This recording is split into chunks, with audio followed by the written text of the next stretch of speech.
Good morning. It's great to see you today. Good morning, Jason. Nice to see you as well. Dr. Legowski, you're an economics professor at Indiana University. You follow very closely what's happening globally in the economy, but you really have a strong understanding of what's happening in the former Soviet states and what's happening, for instance, today in Russia. And overall, it seems that the situation economically in Russia is not very good from everything I've seen. What do you make of the situation? Okay, so thank you for the question, right? So we all start seeing more and more signs of Russian economy not being able to handle sanctions and not being able to handle these extra expenses to finance the war, right? So, okay, we know that the airplane crash landed in the field, right? So why is it the case? Because they're not able to maintain Western airplanes, right? And so they're not getting parts. The same is true with many other things, right? So that oil refineries are not getting parts, right? So their other logistical and transportation are not getting their parts. And so you start seeing collapses, right?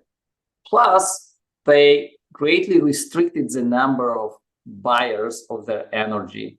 And so Russian economy greatly depends on energy. So official statistics is somewhere around 17% these days. But this is the only part of the economy which is tradable in the world, right? So the rest, for example, would be the value of construction. And so the value of construction would be very volatile depending on the economic situation, right? And there are other parts which are only consumed internally. And so now they're selling to limited number of countries.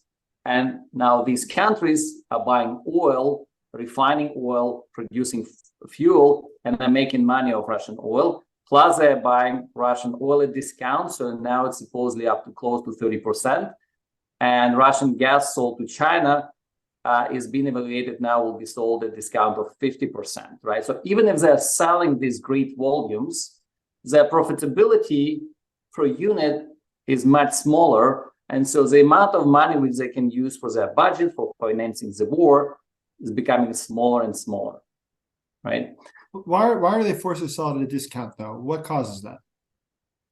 So official response of their buyers, oh, we don't want to mess with the West, and we don't want to, feel their sanctions on us because they restricted these purchases, right? And so that is definitely true, especially in the banking sphere. Like there are cases in, for example, Indian banks, right? And so Indian banks refuse to exchange rupees into dollars or let rupees out of the country when Russia sells oil to India, right? And so they cite these sanctions, right? But the other answer is also there is a shift in bargaining power, right? So in the world where, Russia could sell to 50 different countries, then these countries would be, fighting to get contracts for Russian oil. Now that this is restricted, and these guys know they're the only big buyers left.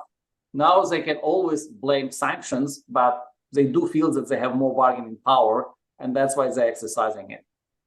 But why don't we see then, if things are going badly, we saw the ruble was having some serious problems a couple of weeks ago, and we see the problems now with oil. Why don't we see more, protests against Putin or people blaming him from the government?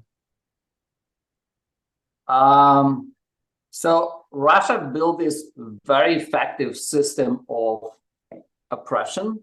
And of course, any direct criticism of Putin is a taboo in Russia, right? And so that can get you jail or worse, right?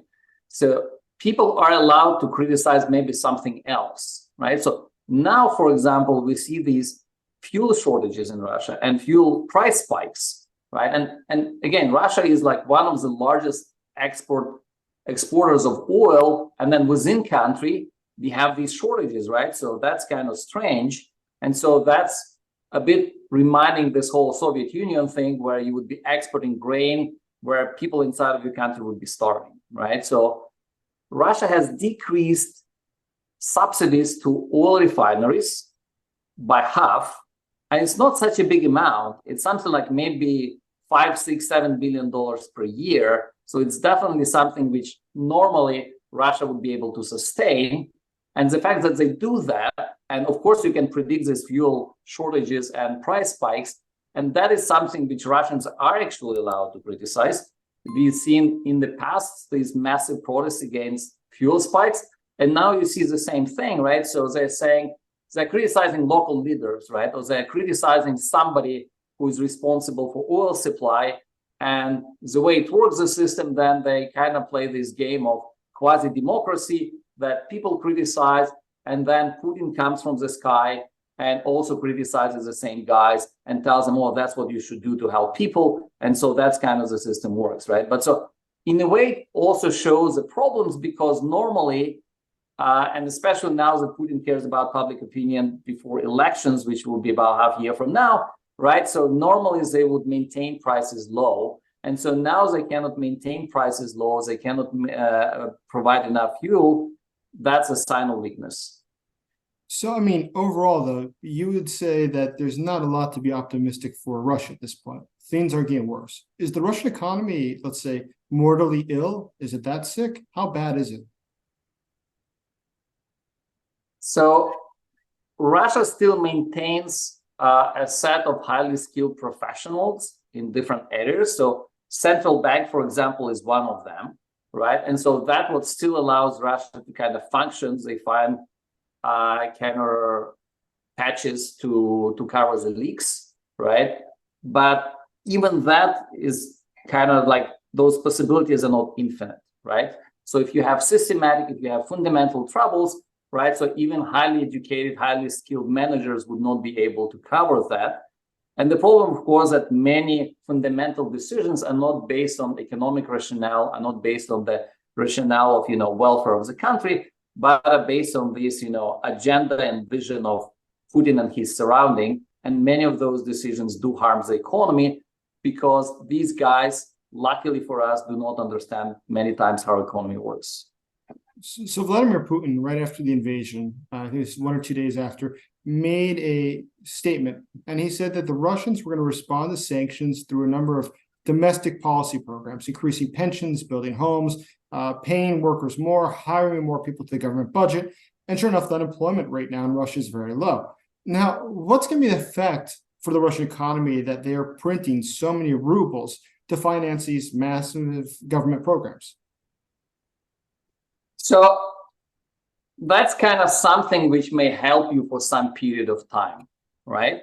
So you're using your currency reserves, you're spreading wealth more from all these purchases of oil, you're printing more rubles, right? And so for some time, actually you may create the vision is, yes, you are managing the problem, everything is fine.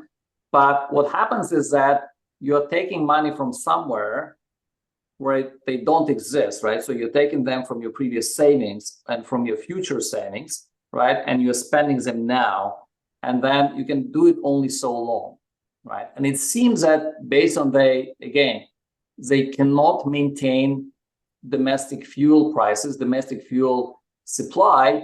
That's an indication that, it becomes more and more serious, right? So there's this smaller signals or airplane here, fuel prices here, right? So other things. So now they will have probably, because of fuel shortages, they will have problem with grain prices, because they wouldn't be able to harvest it effectively, right? And so all these things will accumulate, and worsens the general situation even more.